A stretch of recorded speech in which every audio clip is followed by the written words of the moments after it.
Gosh, I've been such a big fan of Mejicas for so many years because I was never disappointed coming to see the group, the annual shows, the spring shows. Your success just isn't by coincidence. You know, there's something happening at the root level that is enabling Mejicas to have this incredible turnout at your rehearsals and your classes.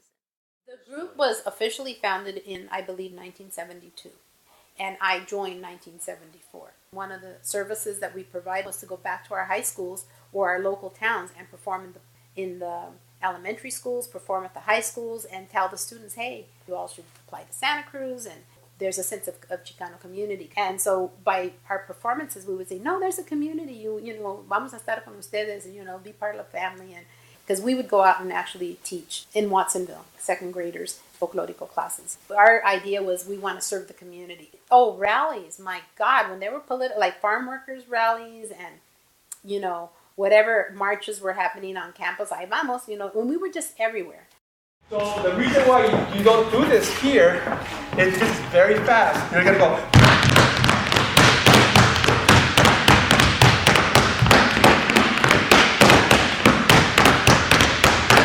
So you don't have time to be doing any jiggling. I mean, it's all during the So keep your body balanced. Folklorico groups were being used for political purposes.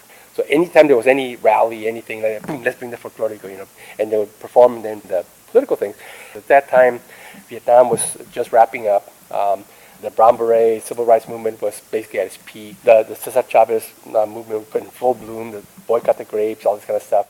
Since I've been a member, we've participated in all kinds of performances in different environments. We've college nights, also things like Cinco de Mayo, which is a really big deal in the U.S.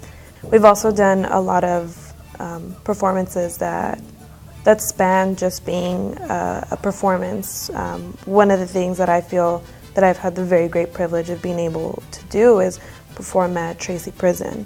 It was very rewarding, and it's not only being noticed, but someone is actually very, very grateful that you're there. It's really big. So the spring show is our annual presentation of everything we've done throughout the year. This will probably be the 21st year that we've been doing it.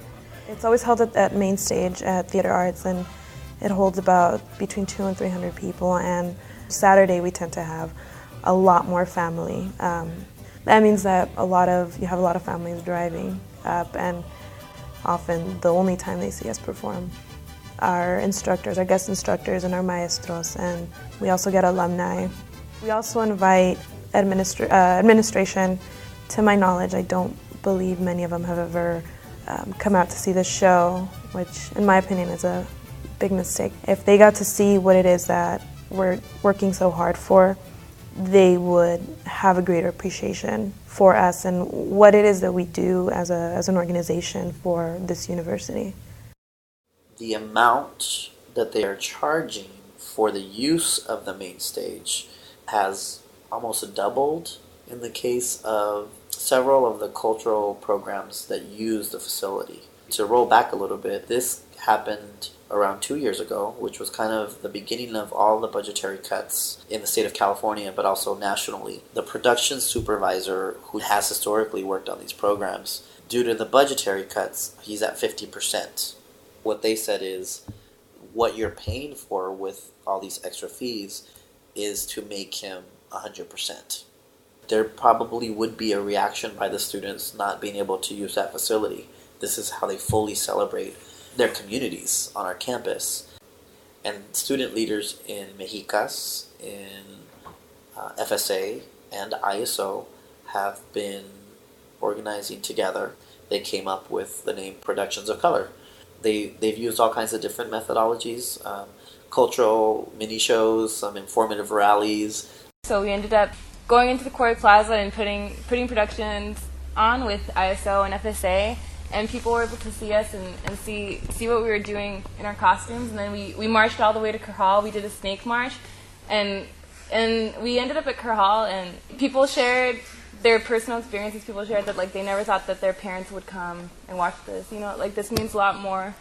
When there's a time of budget cuts, how come diversity gets cut? Isn't it during those moments when budget cuts happen that we should strive to maintain diversity?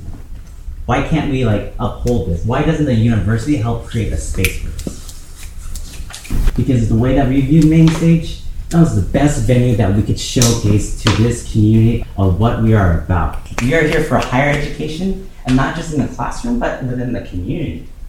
Educate ourselves. Educate your story. You take it in, breathe it, and just let it go. And it's the best thing. Just being on the stage, your friends, your family watching. We shouldn't even have to pay for it in the first place, but we do. We have to fight for it because it's a space of retention. Next quarter, we're going to start working for a long-term agreement. Whether we have a spring show next year, it's still up in the air.